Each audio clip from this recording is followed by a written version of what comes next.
مہمہ ہے اور ایک کا نام تفسیر العشر الاخیر ہے۔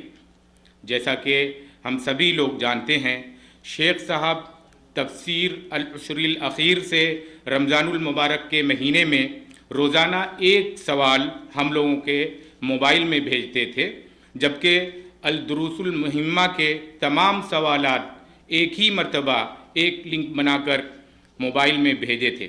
الحمدللہ ان دونوں کتابوں سے اتنا فائدہ ہوا جس کو بیان کرنا ناممکن ہے، کیونکہ مدرسوں میں لوگ کئی سال علم حاصل کرنے میں لگا دیتے ہیں، لیکن اتنا علم شاید حاصل نہیں کر پاتے جتنا ہم لوگوں نے شیخ صاحب سے صرف ایک مہینہ یعنی رمضان المبارک کے ایک مہینہ میں حاصل کر لیا۔ شیخ صاحب کے ہر سوالات کو دینے کے لیے مجھے پوری کتابوں کا مطالعہ کرنا پڑتا تھا، اور ایک سوال کے جواب کے لیے کئی مرتبہ کتابوں کا مطالعہ کرنا پڑتا تھا۔ اس سے فائدہ یہ ہوا کہ بہت سارے علم ہمارے زندگی میں آ گئی، اور الحمدللہ میں الیکٹرانک مسابقہ میں فرسٹ آ گیا۔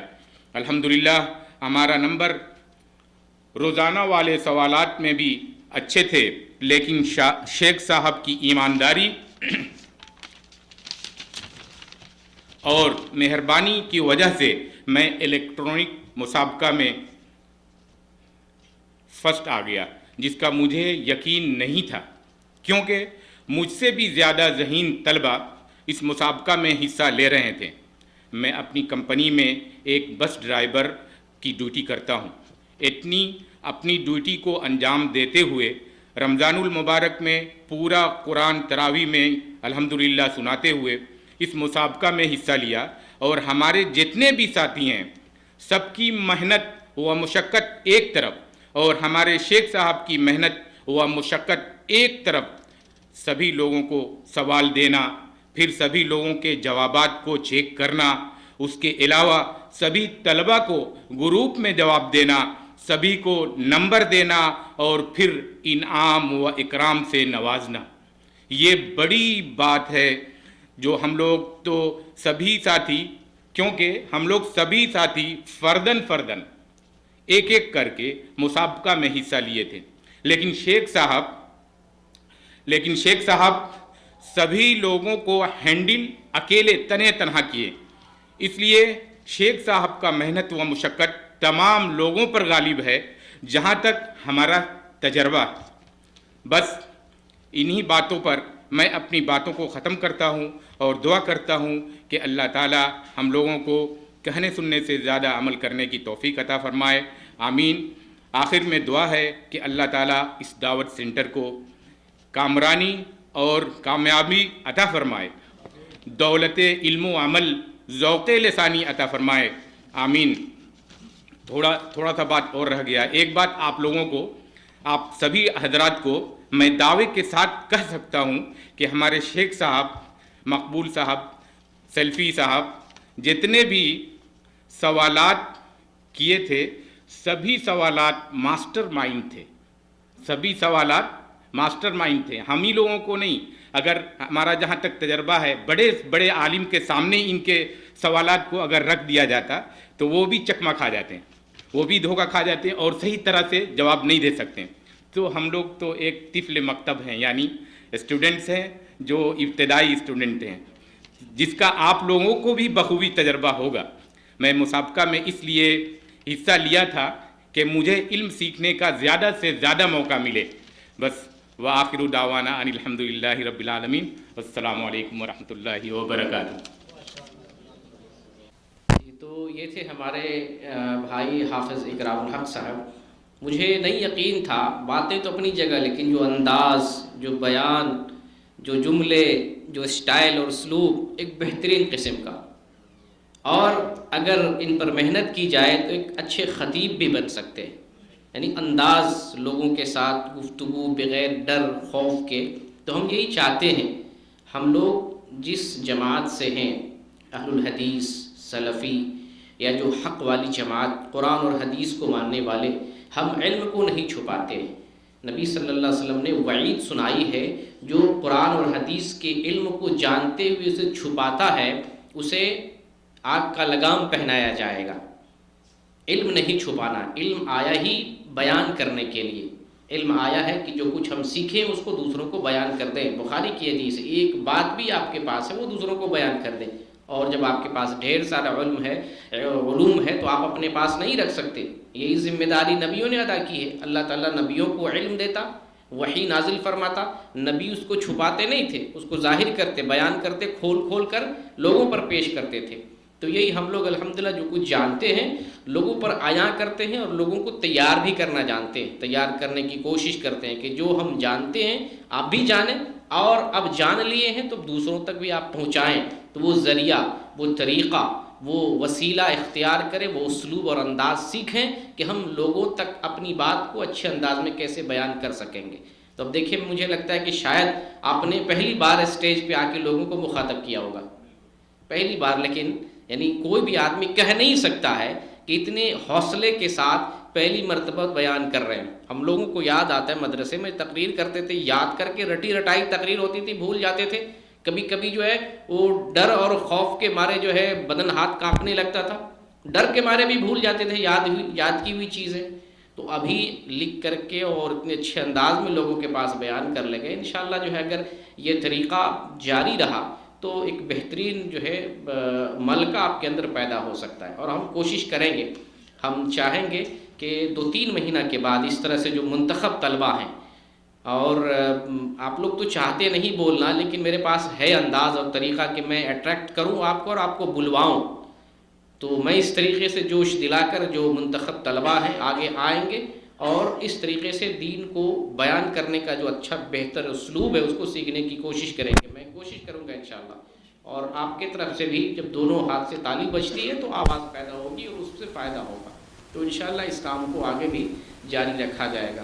آگے بھی انشاءاللہ ہم چاہتے ہیں کوئی ایک ہمارے اسٹوڈنٹ آگے تیار ہوں گے اور اس طریقے سے اپنی بات رکھنے کی کوشش کریں، کیونکہ ہمارے پاس ابھی عصر سے لے کر مغرب تک اور پھر مغرب کے بعد سے لے کر عشاء تک ایک وقت ہے، تو سیکھنا اور سکھانا یہ دونوں فن ہمارے پاس ہونا چاہیے۔ آپ سن لیے ہیں، سن رہے ہیں، لیکن اس بات کو دوسروں تک پہنچانے کا ذریعہ نہیں ہے، آپ بتا نہیں پا رہے ہیں۔ مثال کے طور پہ آپ انڈیا گئے اور آپ نے کہا ہوگا کہ میں جالیات جا رہا ہوں 10 سال سے، آپ کو کہے گا میرے بھائی آ جائیں، تھوڑا سا کچھ جماعت کے لوگ ہیں، کچھ نیک لوگ ہیں، کچھ لوگ ہیں، آپ تھوڑا سا 2 بات بتا دیں کہ مجھے نہیں آتا ہے۔ وہ فوراً آپ کو یہ کہے گا کہ آپ کو وہاں جا کے کیا فائدہ، آپ 10 سال گئے، 20 سال گئے، 25 سال، 17 سال جالیات سے اٹیچ رہے، آپ ایک بات بتا نہیں سکتے۔ تو یہ اس وقت یہ چیز نہ آئے، اس وقت کہیں، بلکہ آپ موقع کی تلاش میں رہیں، میں بولنے کا موقع ملے تاکہ اصل چیز بتائیں، توحید بتائیں، سب سے بڑی دولت ہے اس کو بتائیں، اور اور چیز بتائیں نہیں بتائیں لیکن توحید ضرور بتائیں۔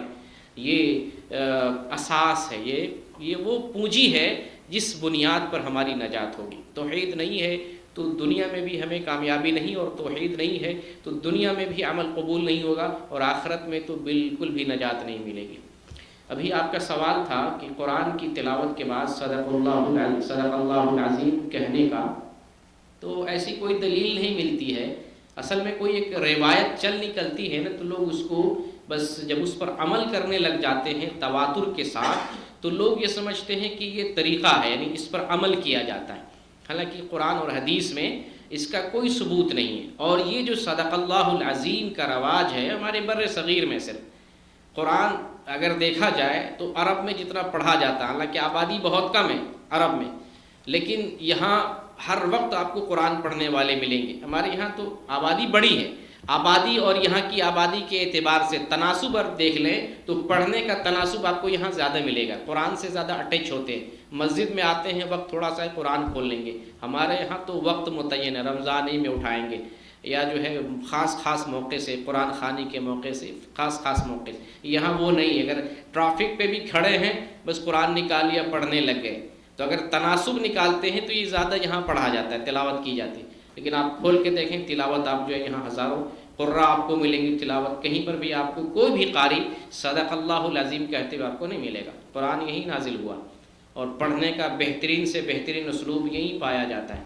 کوئی بھی آدمی قرآن شروع میں پڑھنے کے لیے اللہ نے حکم دیا ہے کہ جب قرآن تلاوت کرنا شروع کرو تو اعوذ باللہ من الشیطان الرجیم پڑھو، یہ اللہ کا حکم ہے۔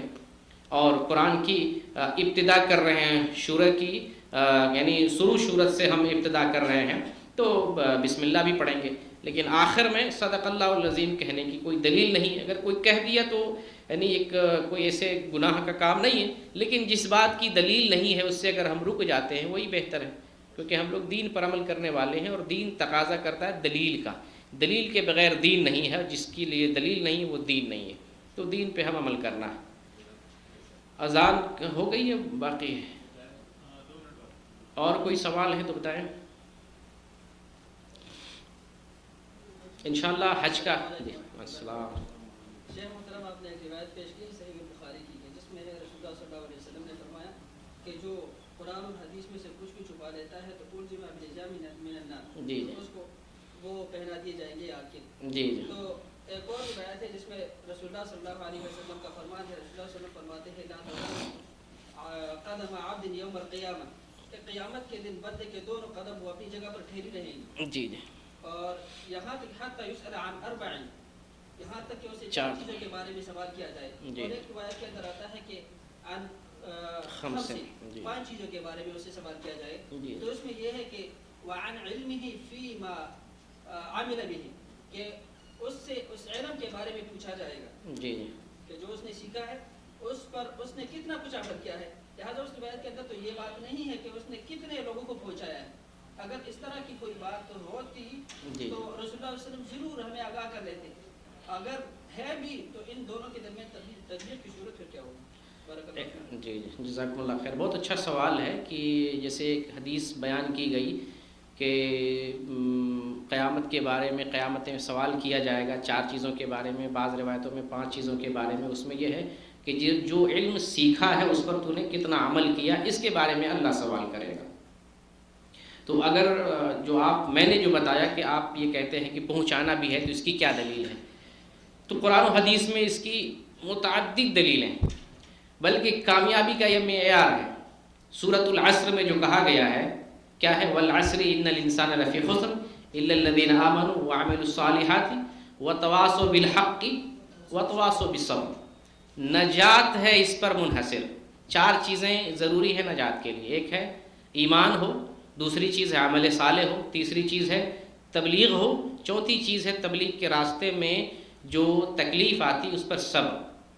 اگر ان چار میں سے ایک بھی چیز کم ہو جائے تو پھر نجات نہیں ہوگی، یہ نجات کے لیے۔ اور یہ تو قرآن ہے، یعنی اللہ کا فرمان ہے، اور نبی صلی اللہ علیہ وسلم نے حدیث میں مختلف جگہوں میں بیان فرمایا ہے۔ تو قرآن تو حدیث سے بھی اوپر پہلا درجہ ہے۔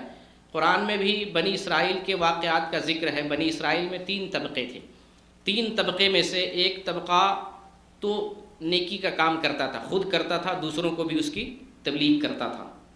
اور 2 طبقے کون تھے، ایک طبقہ وہ تھا خود عمل کر لیتا تھا لیکن دوسروں کو بتاتا نہیں تھا، تبلیغ نہیں کرتا تھا۔ ایک طبقہ وہ تھا نہ عمل کرتا تھا نہ بتانے والا تھا۔ اللہ تعالیٰ نے 2 فرقوں کو نیست و نابود کر دیا 3 فرقوں میں سے۔ تو اس کو بھی نیست و نابود کیا جو عمل تو کرتا تھا لیکن تبلیغ نہیں کرتا تھا۔ تبلیغ لازم اور ضروری ہے، یعنی جو کچھ آپ نے سیکھ لیا ہے اس کو لوگوں تک پہنچانا۔ اسی کے لیے بخاری کے حدیث ہے بلغوا انی ولو آیہ، کہ تمہارے پاس جو علم ہے ایک بات بھی ہے، بلغو، بلغ امر کا صیغہ آرڈر، یعنی پہنچاؤ، لوگوں تک پہنچاؤ اس بات کو، اس کی تبلیغ کرو۔ تو تبلیغ کے بغیر جب ہم تبلیغ نہیں کریں گے تو علم تو وہیں رہ جائے گا، تو پھر عالم کا کوئی فائدہ ہی نہیں۔ اللہ کے نبی صلی اللہ علیہ وسلم ذمہ داری دے کے گئے، العلماء ورثۃ الانبیاء، علماء جو ہے انبیاء کے وارث ہیں۔ وارث کہنے کا مطلب ہی ہے کہ انبیاء کا جو مشن تھا یا انبیاء کی جو ذمہ داری اور فریضہ ہے وہی ذمہ داری علماء کی ہے، اور علماء اس کو کہتے ہیں جن کے پاس علم ہوتا ہے۔ تو صاحب علم کی ذمہ داری ہے انبیاء کا مشن تھامے، انبیاء کا جو فریضہ ہے تبلیغ کا فریضہ وہ انجام دے۔ تو یہ تو متعدد حدیثیں، 1-2 حدیثیں نہیں، متعدد حدیثیں۔ اگر ایک حدیث میں اس کا عمل تبلیغ کا ذکر نہیں آیا تو ایسا مسئلہ نہیں ہے کہ ہم جو ہے دوسری حدیثیں ہیں اس کو نظر انداز کر دیں گے، دوسری آیات ہیں ان کو نظر انداز کر دیں گے۔ تو ساری حدیثیں، سارے قرآن اور ساری حدیثوں کو جمع کر کر کے جو تبلیغ ہے، عمل کے بعد اس کا مرحلہ تبلیغ ہی کا آتا ہے۔ ہم علم حاصل کریں، علم کے بعد عمل کریں، اس کے بعد تیسرے مرحلے میں تبلیغ کا مرحلہ تھا کہ آپ اس کو دوسروں تک پہنچائیں۔ اسی کے لیے تو قرآن میں بھی، قرآن ہی ہم بتا رہے ہیں، قرآن میں اللہ تعالیٰ نے فرمایا ہے قُوا أَنفُسَكُمْ وَأَهْلِيكُمْ نَارًا، اپنے آپ کو اور اپنے گھر والوں کو جہنم کی آگ سے بچاؤ۔ تو یہ بچانا تبلیغ ہے، تبلیغ کرو، اس پر محنت کرو، پکڑ کے کھینچو، ان کو بچاؤ، تو یہ تبلیغ ہے، محنت اور تبلیغ ہے۔ یہ تو بہت ساری دلیلیں ہیں جن سے ہمیں معلوم ہوتا ہے کہ اگر ہمارے پاس دین ہے تو اس کو دوسروں پر لازماً پہنچانا ہے، اس کو چھپانا نہیں ہے۔ چھپاتے ہیں تو پھر گناہ گار ہوں گے، پکڑے جائیں گے، بنی اسرائیل کی طرح حشر ہوگا۔ تو علم کی طرح علم کا تقاضا ہے کہ عمل کیا جائے، اس کی تبلیغ کی جائے۔ جی، علم کا تقاضے میں ہے، نا علم کا تقاضا ہی دعوت و تبلیغ ہے۔ اللہ تعالیٰ پوچھے گا یعنی جو تو نے علم حاصل کیا اس پر کتنا عمل کیا۔ تو تبلیغ کے بارے میں جیسے کلکم، صحیح مسلم کیا جائے، بخاری کے اندر ہے کلکم رائن و کلکم مسئول عن رعیتہ، کہ تم میں سے ہر آدمی مسئول ہے اور اپنی مسئولیت کے بارے میں پوچھا جائے گا۔ تو ہم مسئول ہیں، باپ ہیں، تعلیم کے لیے، تربیت کے لیے ذمہ دار ہیں، ہم عالم ہیں، عمل کرنے کے لیے اور تبلیغ کے لیے ذمہ دار ہیں، اس کے بارے میں پوچھا جائے گا اللہ تعالیٰ۔ تو یہ نہیں کہ اللہ تعالیٰ ہمیں 4-5 ہی کے بارے میں پوچھے گا، اللہ پوری زندگی کے بارے میں پوچھے گا، عمر کے ایک ایک مسئلے کے بارے میں پوچھے گا، تم نے یہ کیا، یہ کیا، یہ کیا۔ ایسا نہیں کہ صرف 5 چیزوں کے بارے میں اللہ سوال کرے گا۔ آپ نے کسی کا قتل کیا اس کے بارے میں پوچھے گا، زنا کیا اس کے بارے میں پوچھے گا، چوری کیا آپ نے اللہ تعالیٰ اس کے بارے میں پوچھے گا، ہر ایک چیز کے بارے میں پوچھے گا۔ صرف 5 کا مسئلہ نہیں، 5 جو میجر چیزیں ہیں ان کے بارے میں یہاں بیان کیا گیا کہ 5 چیزوں کے بارے میں اللہ تعالیٰ جب تک پوچھ نہیں لے گا تب تک بندے کا قدم ہلے گا نہیں، لیکن پوچھے گا پوری زندگی کے بارے میں، پوری ذمہ داری کے بارے میں، ہر بات کے بارے، ہر مسئلے کے بارے میں اللہ تعالیٰ پوچھے گا، کوئی بھی مسئلہ نہیں چھوٹے گا۔ فَمَن يَعْمَلْ مِثْقَالَ ذَرَّةٍ خَيْرًا يَرَهُ وَمَن يَعْمَلْ مِثْقَالَ ذَرَّةٍ شَرًّا يَرَهُ۔ یہ لیجئے قرآن کی آیت سے تو پتہ چلتا ہے کہ ایک ذرے کا اللہ ہم سے حساب لے گا، ایک ایک ذرے کا۔ جی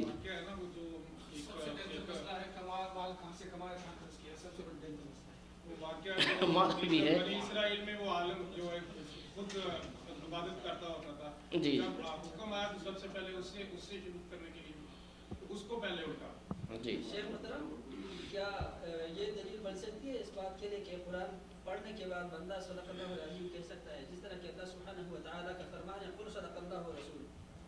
اس سے پہلی آیت جو ہے اللہ تعالیٰ نے کیا فرمایا ہے کہ جو اللہ اور اس کے جو اللہ پر جھوٹ باندھ لیتا ہے فمن افترى علی اللہ کذبا، یہ بات ہے۔ اس سے پہلے کہ اللہ سبحانہ و تعالیٰ نے تورات کو نازل کیا ہے اور اس تورات کو پڑھو، یہ اس کی مصداق میں آتا ہے۔ اس کے بعد آتا ہے کہ رسول کہ اللہ سبحانہ و تعالیٰ فرماتا ہے امر ہے، خود کہہ دیجیے۔ تو امر جو ہے وہ وجود کے لیے ہوتا ہے، اس پر عمل کرنا لازم ہے۔ صدق اللہ، اللہ سبحانہ و تعالیٰ نے سچ کہا ہے۔